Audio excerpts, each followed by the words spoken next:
Hello, and welcome to another episode of Hacking with Friends. My name is Cody Kinsey. I'm a security researcher at Varonis, and this is my friend Michael. He is a gremlin on our production crew. And today we're going to be taking a look at a really interesting topic that I am very, very excited to share, and that is investigating deleted websites or information that has been taken down or changed on the internet. Sounds fascinating. Yeah, so if you are doing any sort of investigation or if you just need to look up information on a site that has been changed or no longer exists, you may or may not know about the Internet Archive. Michael, how would you describe the Internet Archive? Well, it's an archive of the internet. That's a pretty succinct and passive-aggressive way to describe it, yes. Okay, maybe perhaps the way I would say it is like it takes snapshots of websites and stores them on a database.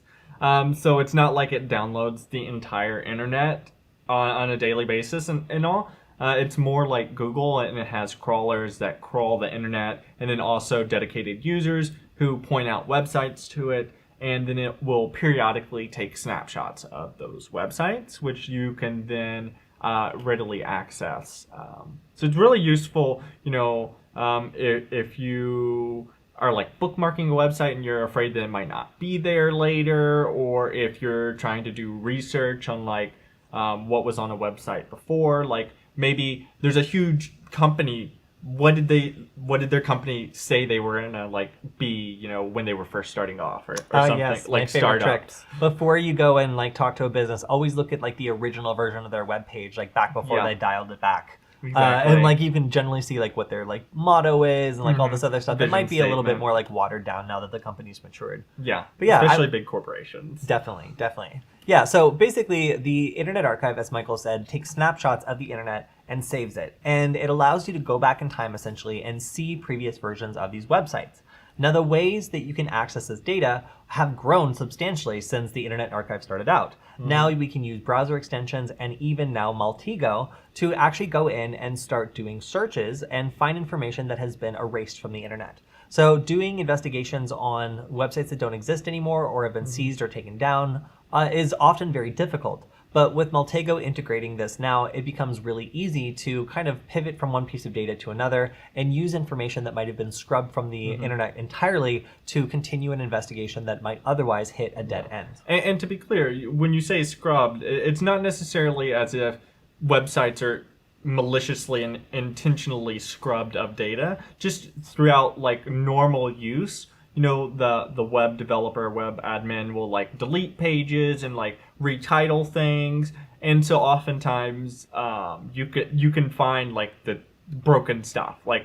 Especially for me in particular, I bookmark a lot of stuff, and half my bookmarks a year later don't work because that exact page just doesn't happen to exist anymore. It's called something else or something like that. Right. So it can always just be normal updating of websites that erases information, but also specifically if a website has been just completely taken down. One of our examples, I think, today was seized by the FBI and no longer exists and hasn't existed for a while. There's still ways that you can access the information there. So one of our use cases today will be, let's say that we wanted to research the darknet markets that were active during a particular period of time. Cool, sounds like a spicy topic. Maybe we were writing about how these have evolved, or maybe we are law enforcement and we're looking in to see where markets have gone since there. Well, in order to access that information, there were websites that were archiving that kind of information during that period of time, but most of them have either been taken down or seized by the government.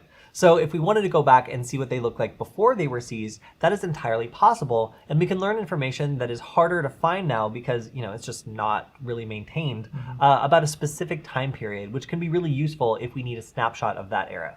Yeah, exactly. And we can actually show that off right now if you want. So let's go ahead and start with just the Internet Archive, and then we'll move into some of the ways we can access the data that's a little bit more fancy. So we're going to get into some pretty advanced stuff today, but we're going to start out just with the Internet Archive and showing off what it does and how to use it. Yeah. So I'm actually at the Internet Archive website here. Or to be clear, it's also referred to as the Wayback Machine for obvious reasons. But yeah, so basically it works just like Google. You can start typing in any web page you want here, and you can find it. Do you want me to use the darknet market example? Let's do Varonis first. Okay. Varonis.com. Yeah, and so the first thing you'll see up here is just over the years, and each of these black bars represents when it's been archived, when there's like a snapshot. And you can see these so like the ones with the bigger circles, those are actually days where there's multiple examples. So like maybe... Let's look at Baby Varonis. Yeah, Baby Varonis. Usually you'll see just like a parked domain in the first couple snapshots, but maybe we'll get lucky and see something cute. Yeah. Let's see here. Varonis Systems. Hell yeah. Okay. Yeah. Nascent. So this is probably when it was first being developed. Exactly. Yeah. So this allows us to go back in time, and for a website that's still up, we can see like the earliest version of that website. We can see all sorts of other information that would be really useful for us to watch a business basically develop throughout time. So if we wanted to see how marketing had changed, how like other things had changed over time, this is a great way of being able to do that and basically not be limited to what a business wants to present you in that moment. So here we can see that there used to be a beautiful, beautiful color scheme. Yeah, well, mind you, one thing that is important to remember about the Wayback Machine is it does tend to strip some of the data, just because of like, you gotta imagine the internet's zettabytes of data. So, and there's only a limited amount that the Wayback Machine can financially store.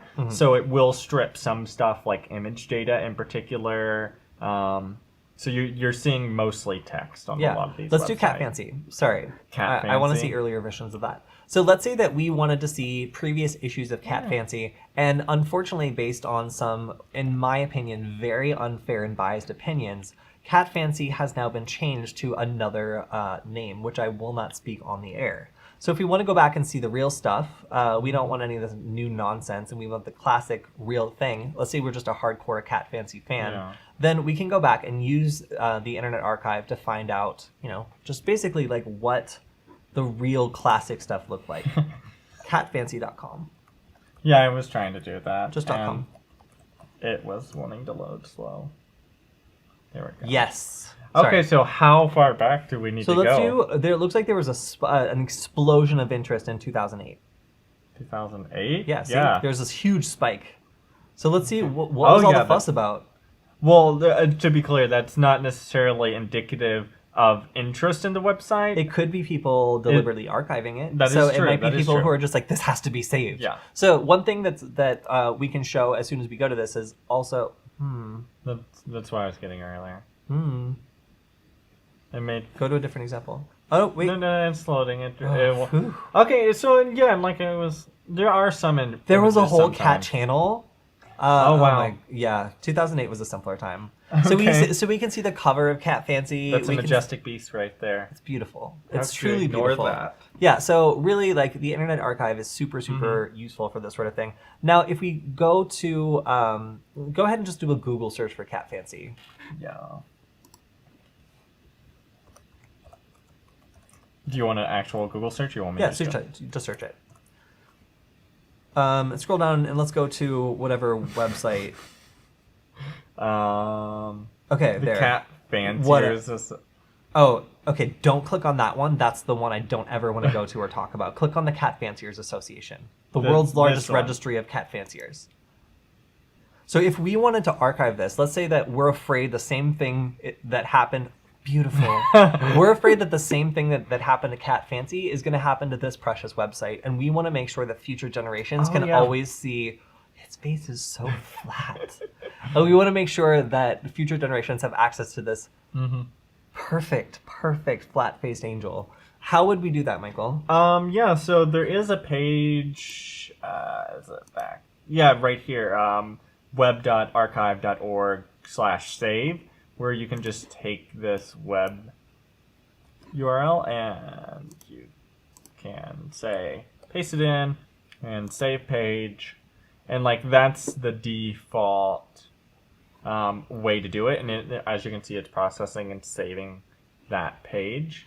So if we give it a second, it'll save it. And then I think we can view an archived version of this. Yeah. But additionally, so that's where you guys can also, if you see something that's important, you might notice that like controversial websites like will get like snapshotted like a lot as soon as they hit the news or like do something like really bad. So like as soon as a news event happens, like you might notice people just go and start like archiving it to make sure that this web page gets like preserved because they're probably going to change it. Yeah. So you can see kind of sometimes clusters of snapshots that people have triggered manually instead of just using the spider.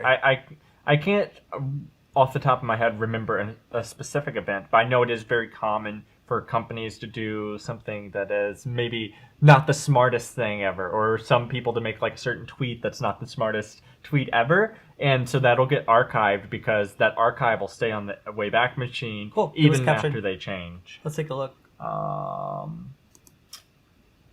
Let's see.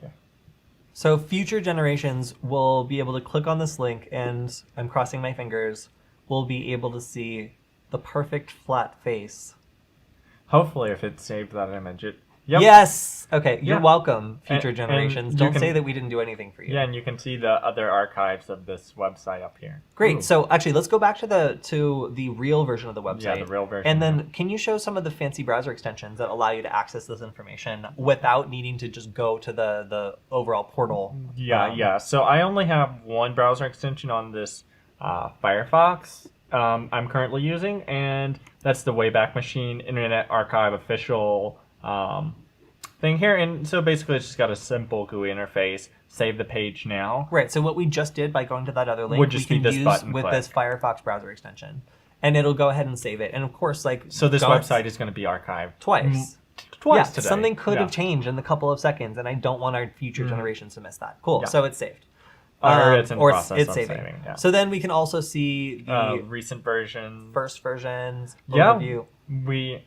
That's really cool. So yeah, let's go ahead and see the first version. So this enables us to very quickly see the first version of any particular website. So what is this?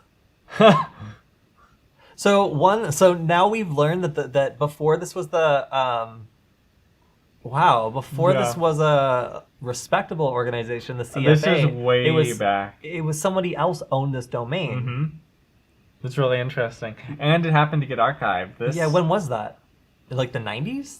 Yeah, this is like 96. Wow. 2 years after I was born. Oh my god. This website is almost older than you. Yes. That's crazy. Okay, so if we're, let's say that we have a really old email that has been uncovered from this domain, and we're like, why is the Cat Fanciers Association like sending this email? It makes no sense.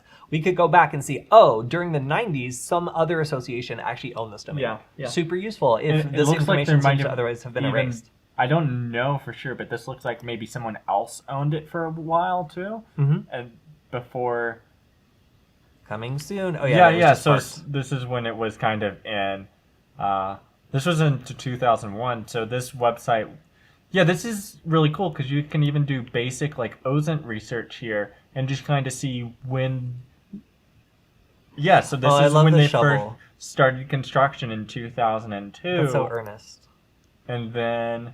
It was... Yes! They kicked it up so hard! What year was this? 2003. Yeah. Wow, they finally hired a graphic designer. Nice. Yeah. But yeah, so you can tell a lot about Welcome to Fancy Paws Cattery, a CFA just... Oh my god, so this was like a private business website with just like excellent taste. Oh wait, no, yeah. So before this association owned it, still another owner owned this cat. Wait. Okay, and then the Cat Fanciers Association was like, we need to come in and this was in 2008 that it got taken over by the Cat Fanciers Association. This is I hope that you guys are on the edge of your seat with this investigation we're doing right now. Into the origins of who owned the Cat Fanciers Association's domain.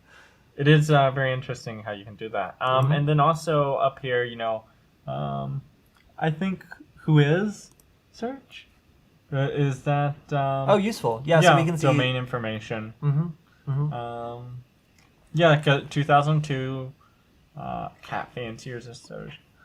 Yeah, that's actually really, really useful to just be able to run that from the browser and not have to normally go to the terminal to do that.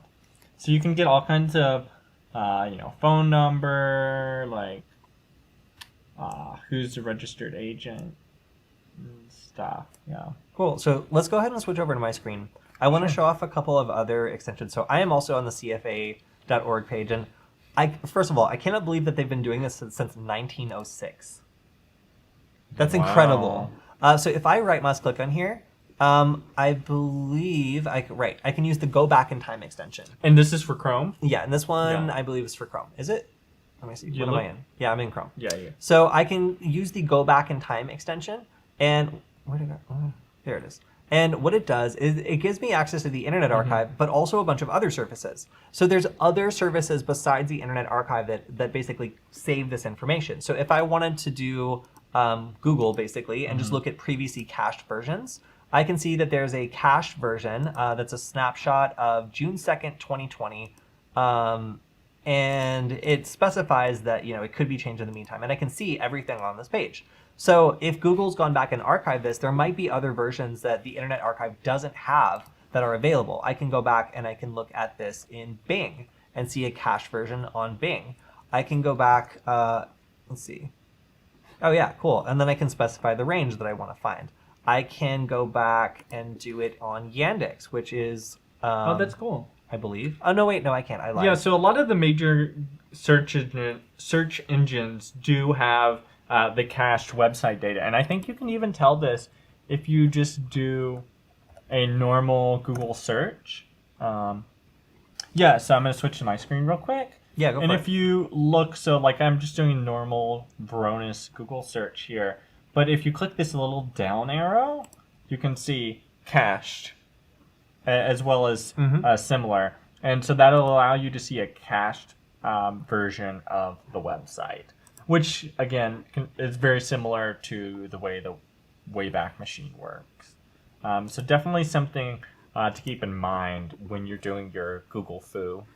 Right, and I just tried most of these other options, and some of them just straight up don't work, or they don't have any snapshots available, so website and then whatever this was. So some of the other... so yeah, if you ever get that error when your Google Go Back one, that's often the kind of thing where you should click on that little down arrow and the cached version if you get that when you click on a Google link.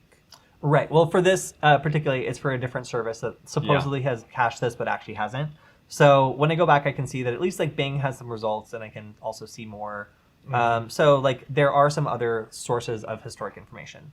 So, okay, so now let's go ahead and get into the part that I'm really excited about, and that is Maltego actually integrating this information so that we can use it in an investigation. Well, before we move on, did you want me to show off the deep.web or? We'll do that, but we'll do it, yeah, okay. So let's then go over one particular example that we think is pretty spicy. Let's say that we wanted to use cached versions of a website that's been taken down to learn information about the dark web markets at that time.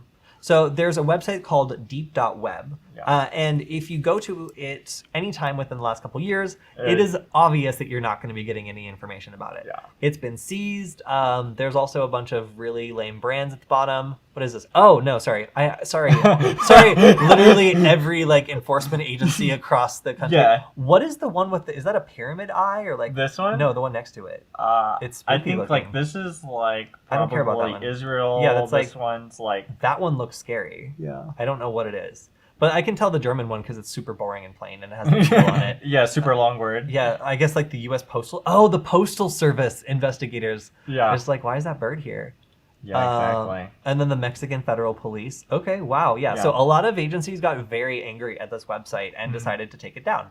So if we wanted to see what information was on this website prior to this, let's say we are investigating information that was stolen and sold around this time, and we want to know what marketplaces might have been available for that information to have been sold on. Well, we can go back and see that this website has been around since 2013. Let's take a look at it in 2013. 2013? Yeah, I just want to see the first version. Oh, yeah. This will probably just be like when it was first... A baby version. Purchased or something.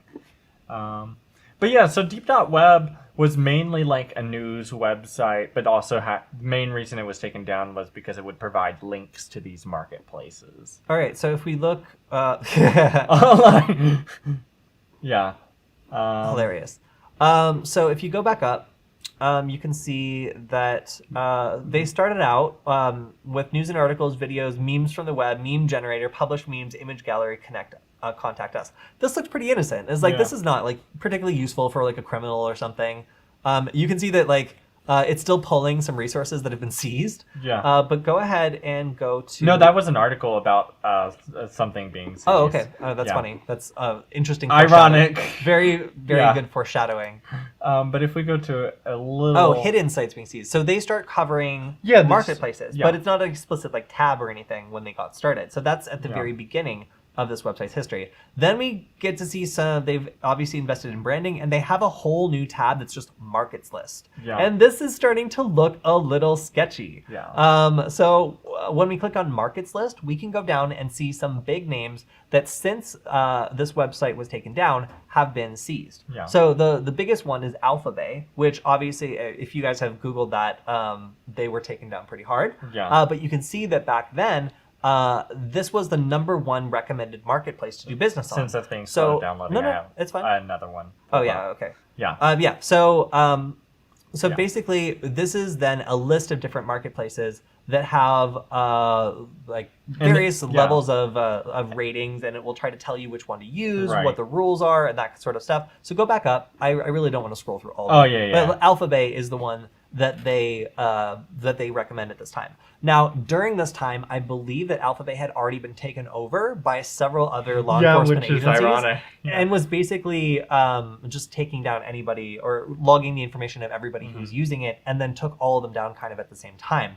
So this is interesting foreshadowing, because now that we know the period of time that Alphabay had actually been taken over for, we can go back and see what forums we're talking about and what other information was being exchanged around the times that they were actually operating, and see if anybody was wise to this, or if anybody was circulating information about maybe not trusting Alphabay. It's really interesting from an investigator's perspective to be able to be like, all right, well, let's say a bunch of leaked passwords or credentials were being sold on Alphabay around this time. Like, you know, is there any information about who was posting about it? Was there anything in the forums that was talking about, you know, a whole bunch of credentials being sold?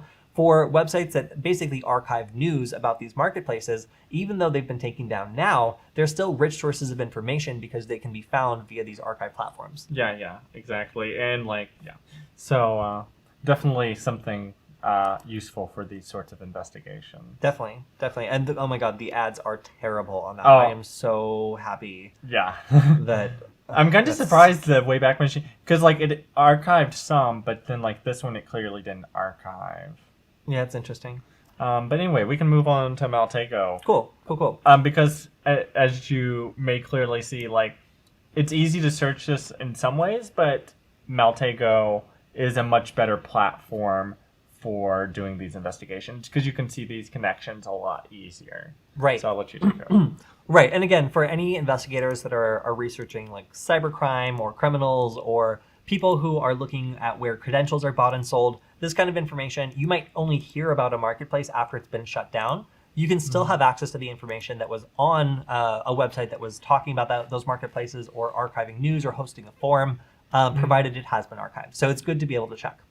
Okay, so this is what kind of sparked this live stream. Maltego recently introduced the WayBackMachine transforms. So what we can do now is we can use deleted websites as a point in our investigation to be able to learn more about something that we're already investigating in Maltego. And just real quick, for anyone that doesn't know what Maltego is, can we just do a brief, like, what is Maltego? So Maltego is this. It is basically a way of taking information and graphing it so that you can perform link analysis. So if I had all this information just in text in front of me, I wouldn't really be able to see these relationships, and I wouldn't have a lot of options for displaying it in ways that shows patterns. But because I have these things, these data points in Maltego, each one of these are called entities, and they're all different data types. So this, for example, is a domain. This is a search result from the WayBackMachine. And I can also have things like images and other things that are discovered along the way. So what's cool about Maltego is it understands these different data types. So if I'm starting out by searching a domain, it can return a whole bunch of other pieces of information like email addresses, domain registrar information, technical information, as well as personal information about the people involved in maybe that website or the registration of it. And once that information is on a graph, I can easily pivot from one tiny clue into a whole new field of information based on what I find. So it's a way that investigators can basically avoid drowning in data while still preserving the ability to analyze relationships between those pieces of data. Yeah, what I would, putting it shortly, like it's a really powerful data visualization tool. You know, it's very easy when you're dealing with big data to get like so much of it that you're overwhelmed and you don't understand the patterns inherent in that data. So this is a really useful tool to visualize that. And then also if you're needing to make reports, like you're doing a thesis, like you're reporting to your superiors at work or whatever, it's really great for making those graphs and making those connections readily apparent. Right. So Maltego is also very valuable because of its data sources. So in the just the free Paterva CTOS, there's a lot of really useful search tools that can allow you to just get started. And again, this is free to get started with. The search results are a tiny bit limited if you are using a free community version, but it only limits the number that you get back. It doesn't restrict you from running different searches. So if you have the Paterva CTOS, then it's usually the easiest way to get started. I'm sorry, am I boring you? No. That's sorry. what I thought. And then if you want to investigate things further, there's blockchain.info. So you can actually do things like Bitcoin investigations. You can literally follow where the money goes. Blockchain wallets and Exactly. stuff? So anybody that's accepting donations, if you want to know who's donated to them, you can drop in their Bitcoin wallet information and it will find transactions to them. So this is great for tracking like, sketchy like crypto money. Yeah, well, we could even do a live stream in the future on that by Are itself. you guys interested? Yeah, let us know in the comments if you yeah. want to do a Bitcoin investigation. I personally know very little about Bitcoins, even though people constantly assume I do. So yeah, no, it's actually really fascinating, like tracking, because blockchain keeps track of every single transaction. There were like multiple bad actors in the FBI that were caught. Like there was one that was like an undercover agent at one of the darknet markets. And then he got caught because he didn't realize that blockchains like Bitcoin kept track of all the transactions. So there was just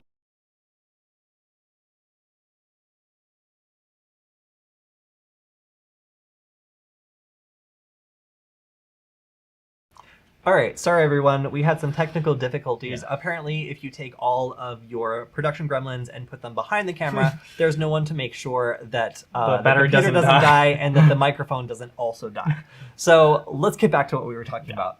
All right, so in the Transform Hub, there are some paid transforms and there are some free transforms. And while it's really exciting to go through and blast into all of the free ones and just install them all, you need to be careful about the data sources here because things go both ways. You are getting information from each one of these transforms, but you are also sending information to them in order to do the query. So let's say that you're doing an investigation on the Russian government or a Russian company or something else Russian. There are some free transforms like the social link CE, which go in plain text to a Russian company. So if you're an investigator who is using that transform hub, it's really important this particular transform, it's really important for you to be aware that other companies or other private entities can see your data, and I don't know what they do with that information. So if we're talking about using the SSL certificate transform that's made by Maltego, we're already using their product, so therefore, we're already showing that we trust them at least a little bit. Right. So it's not as big of a risk. And the WayBackMachine, also not a big risk. We're already using this product. But any of these third-party vendors, we really do need to be a little bit careful about making sure that we are okay with sending them information about an investigation that might be secretive or might involve someone who could purchase that data from a third party. Now, saying that, though, I would think that the SSL one would be very powerful combined with the WayBackMachine, because if you're able to see, oh, this person got lazy, they used the same SSL certificate across multiple domains, and then you could go back on those domains and see those domains over time. You could probably see connections and patterns that you might not otherwise see. Yes, definitely. So if there's a website that is up that has an SSL certificate, you can use that search to find basically a bunch of other websites by the same entity, which is really useful for breaking out of a small silo of information and finding more related websites that you can use to pivot and find even more clues. So I've also noticed there's some great other new things like TinEye. What's TinEye? TinEye is a machine learning or like image recognition thing that allows you to go back and like find where images have been before. Oh, so like Google image search. Exactly. Oh, that's Looks really like it's cool. purchased separately, which is lame and should be free or have a community edition. But the Wayback Machine is free and awesome. So go ahead and install that and we can get started. Yeah. And now you also, of course, need the Perturba CTOS in order to do this. And there's one other one, the Farsight DNSDB. This one is free and allows you to search for DNS records around a particular domain. We're going to use this today to enrich our data source and basically start with just a phrase, just the name of the company, and go all the way to finding domains and their historical information. And I was going to say, if you are having any trouble following along, do be sure to check out our YouTube channel, Security FWD, where we've had previous live streams on using Maltego, and we go into greater depth on how to use it and whatnot. Exactly. But the short being, it's just a really useful tool for visualizing data. Right. So, all right. So I have a couple graphs already up, and I just want to show you guys what an investigation looks like. So this is just doing a quick investigation using the phrase Varonis, finding all the domains around it, and then looking at historical versions of those domains. And I can lay this out in a variety of different ways. So I can see the progression of my investigation, or I can see more organic layouts where it just kind of highlights relationships between data. So I can also go back and show some other searches I've done. This one just using real-time cures, which is a previous business name that Theranos was using. I done another investigation on Theranos, which we're going to recreate. Basically, what we're able to do here is just start with a phrase, find a bunch of domains that were registered using that phrase, so theranos.dev, theranos.shop, theranos.biz, and then find historical records of what this website looked like. So let's start from scratch. We'll go ahead and just create a new entity. And actually, Michael, why don't you have Maltego, don't you? Yeah, I think. Cool. Do I have? Yeah, I have Maltego. Yeah, that's fine. So just scroll down. Let's go to your screen for a second. So for anybody who hasn't installed this, then you can just... yeah, how do I get rid of this big old box? Maybe like that. And then... maybe not. And then click on the hub right there. This one? Yep, that right there. Yeah. That's funny that it's... Can you drag that? Just position your mouse. Yeah, drag that away. That's really annoying. Yeah. So scroll down, and then... There's also some over here that are cut off. Yeah, but not the one you want, I don't think. I hope. Oh, no, it is. It is cut off. It's in the bottom corner. Can you get there? The bottom to the right. See? Wayback Machine. Oh, no! Can you double click it? You can't.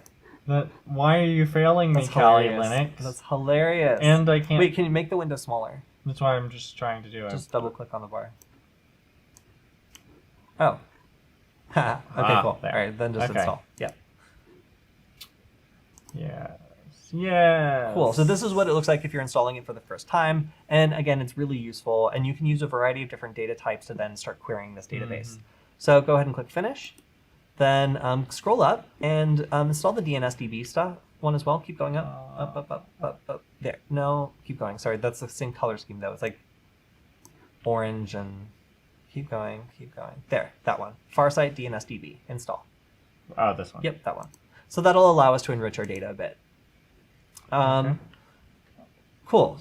Then click Finish and go all the way to the top.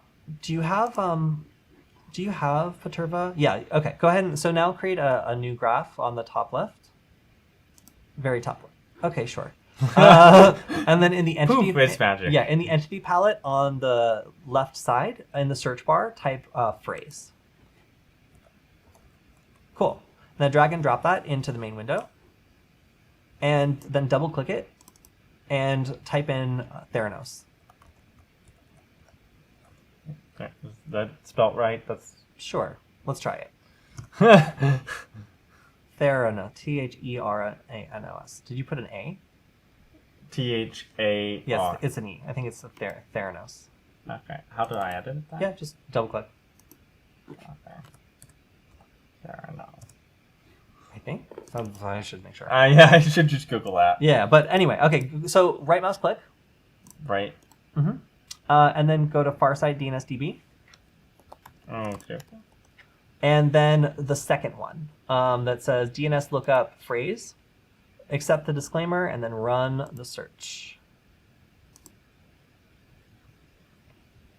So what this should do is it should provide us with a list of DNS registries that point to websites that are, Theranos.com. So cool. So right mouse click on this. Okay. And then go back to the main entity. So click on the far left side of that little box. No, sorry. The box that you're in. Yeah, right there. Okay. Oh. Yeah. All right. Now you're back to the main. So we can see the Wayback Machine. Go ahead and click on the plus button. So now we can see the different transforms we can run on this. So let's go ahead and look for snapshots. But we can also look for snapshots between a date if we want to run a more specific search. We'll just run the top one. Okay. And so this is where it gives me the information. So you can see on the bottom it gives you the status of running transforms. And you got a slightly different result from me. I think I misspelled Theranos. Possibly. Let's switch over to my screen. Yeah. And while you do that, so I'll just drop this in. I'm just going to kind of follow Theranos. I'm going to do search looking for the phrase. See, I got slightly different results for some reason. Probably, maybe it was misspelled. Is it because we're... But take a look at this. Yeah. There was an A in there. Therano. Yeah.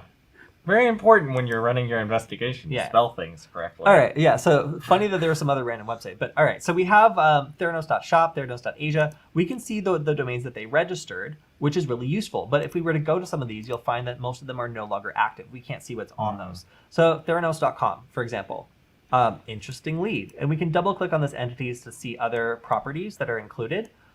So in this case, I'm just going to go to Theranos.com and see if there's anything there. And spoiler alert, they're not doing great. So their website is not currently gonna do anything other than just tell you it exists. In fact, I'm not even sure if anything comes up from it. So right now, we can't use this clue. As an investigator, there's nothing here for us to really pick up on. So let's go back over here. And then we're gonna select all of these at the same time, right mouse click, and then we're going to run them through the Wayback Machine. And since I'm just going to mash all of them, I can also specify when, and I'm just going to say, I want to run this from 2010 to 2020.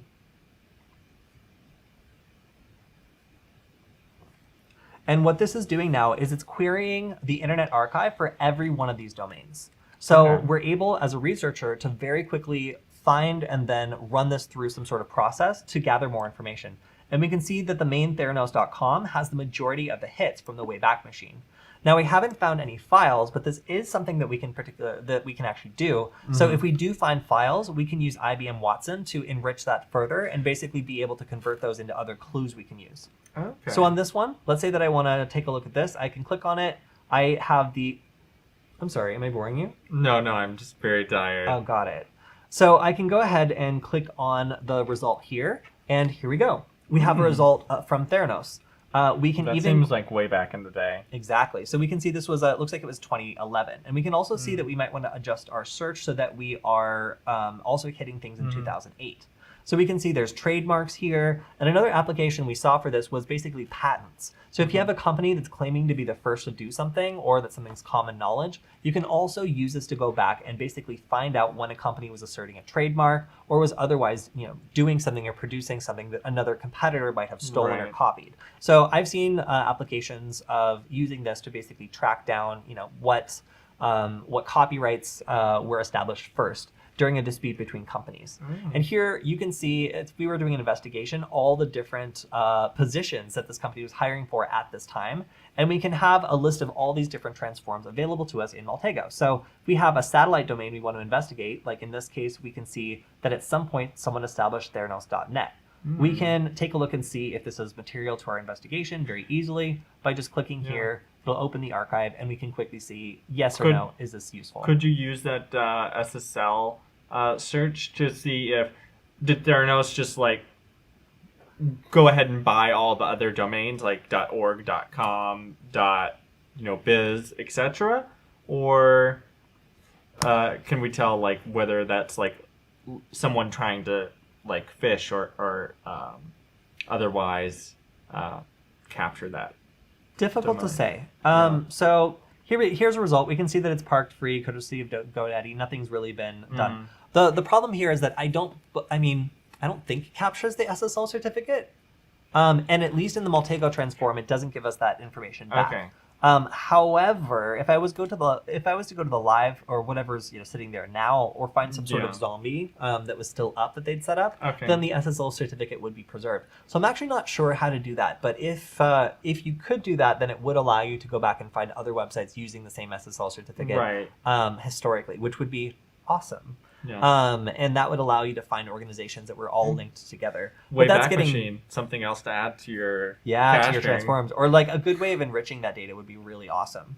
So yeah, you can start to see how being able to find all this information is really useful. And I'm actually curious to see what things can be run on a one of these transforms. So I'm going to take one of these WayBackMachine transforms and just run all the Perturba CTAS ones on them and just see like if it kicks out any new data. Oh. I'm just curious because I've never done this before. Okay, this is all about the archive.org. So now we're just talking archive.org, and this is kind of what I thought. So yeah, and the WayBackMachine just is now trying to. It does give me the option to go back to the original URL. So if I want to like establish a link between it, I can do that, and make sure that this is bidirectional. Do you need a nap? All right. So I think that we're starting to get beyond Michael's bedtime. So I guess we should wrap this up before we get too in the weeds. No, this is actually really fascinating. Yeah, but you can see that... It's called sleep deprivation. Yeah, but you can see that now we can go, and just from a mere phrase, we can start identifying all these different websites that have been registered for this business, and we can start to learn more and more about them. Of course, it's easier to go after websites that are currently in existence because we can use other tools to find even more websites that might be related to it. But even if a source has been completely taken down, we can still go in and start to learn information about this. Now, what I wish and what I would love to see is the ability to pull information from one of these entities and basically transform them into other entities, like being able to pull names, images, like outlinks and other stuff, and have it kind of dump it into another transform. I think that's kind of the next step of this. But I already see lots of applications for this for investigators and other people who might be looking at forum chatter, for example, about an event. Right. There was an example of using 8chan, which was really interesting, but we're not going to cover today because it was really grim and involved a shooting. Yeah. But there's ways that this can be used to basically take a look at snapshots of other websites and see whether or not there was evidence there that was missed, or whether or not there was a clue that might direct you towards your next clue. And that's really what this whole thing is for, being able to find more clues and find information that otherwise is impossible to access. Yeah, it's definitely powerful for those OSINT investigations, but even outside of that, maybe if you're not a professional OSINT investigator, it's just really useful for, hey, that bookmark that disappeared, is that still around? Like, your favorite website, seeing how it's changed over time, all sorts of little stuff like that. If you're like me and maybe you have like a favorite blog that's a little obscure, you can always go to that and save it, so that way you'll always have access to it without actually having to take up space on your own personal computer. Because writing a Python program to like scrape a website and do all that would be really complicated. This, you can do it in one click from a browser extension. It's free resources. And know that it's going to be there forever, or at least for the length of time that this exists. Yeah. Yeah. Cool. All right. Well, I hope that you guys enjoyed this today. If you have any ideas for other live streams we can do, please let us know in the comments. Hit me up on Twitter at Cody Kenzie. You can hit up Michael at the _ Hoyd. Yeah, the _ Hoyd. That's how you know it's legit. It's when the underscore. Yeah, of course. And also, as always, a big thank you to Veronis for making this broadcast a thing. If you want to go and check out how hackers like us can be stopped when we break into a system, check out one of their cyber attack labs. It is a really interesting way of learning how modern companies are able to stop hackers even when everything else fails, based on some really cool machine learning technology. And you should also check out some of the free resources if you're interested in learning to do Active Directory and PowerShell automation. It is a free resource that a lot of people have found really useful if you're in the position of being able to do that, because I don't have a whole Active Directory network. But for anyone that does do work with Active Directory, our AD PowerShell class is really interesting and cool, and you guys should check it out because, it's a great free resource. Like I've said in previous live streams, it's a great opportunity to learn about PowerShell. Maybe if you're just starting out and going to college or something like that, and you're like, I want to dabble in a different couple of different things and see like what I want to major in. It's like a definitely the kind of course that you can access for free, and you're like, yeah, I'd love to be a sysadmin, or maybe that's not for me kind of situation. And if you are in the corporate world, then it can be a great little bonus. You even get like what are those CTE credits? CTE credits. Yeah, get your free credits. They're Exactly. great. Yeah. All right, cool. So thank you guys. We hopefully see you next time. Send us any ideas, and hope that you found this useful. Yeah, we'll see you then. Bye. Bye.